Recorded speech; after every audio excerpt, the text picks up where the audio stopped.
this video, I'm going to explain about nudging in Pro Tools. So nudging audio clips and some shortcuts that you can use for that. So first of all, let's have a look at what our nudge values are set to.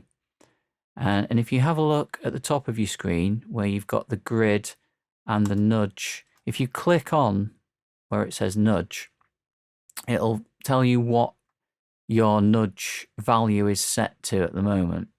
It's very useful for making small adjustments to the start of an audio clip. You really need to set your nudge value to be 1 frame. If you can't see frames and seconds at the moment, then it might be that your counters are set to different values. So, for instance, if it's set to bars and beats, then your nudge value will be in notes. And that's not very useful for what we're doing. So make sure your counter is set to time code, and then the nudge values will be in frames and seconds. So now we've set our nudge value to 1 frame.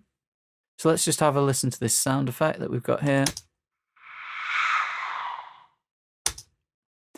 Okay, but we want to move this into position so that it matches up with what's going on screen a bit better. So just select the audio clip.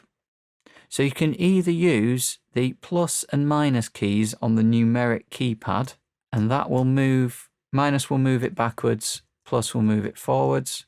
And remember, that's by 1 frame every time. You can also use the comma and full stop keys. So this will do exactly the same thing.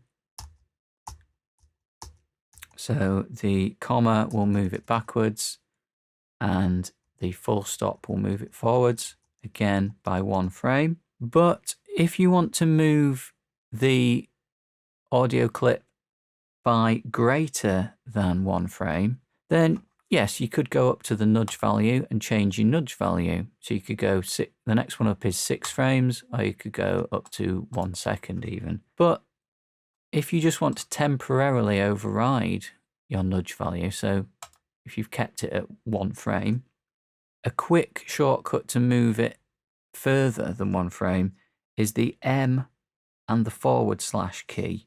So M will move it backwards, / will move it forward.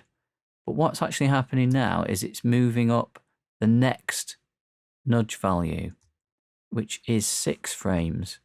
So here we have a look, 1 frame, the next highest value above 1 frame is 6 frames.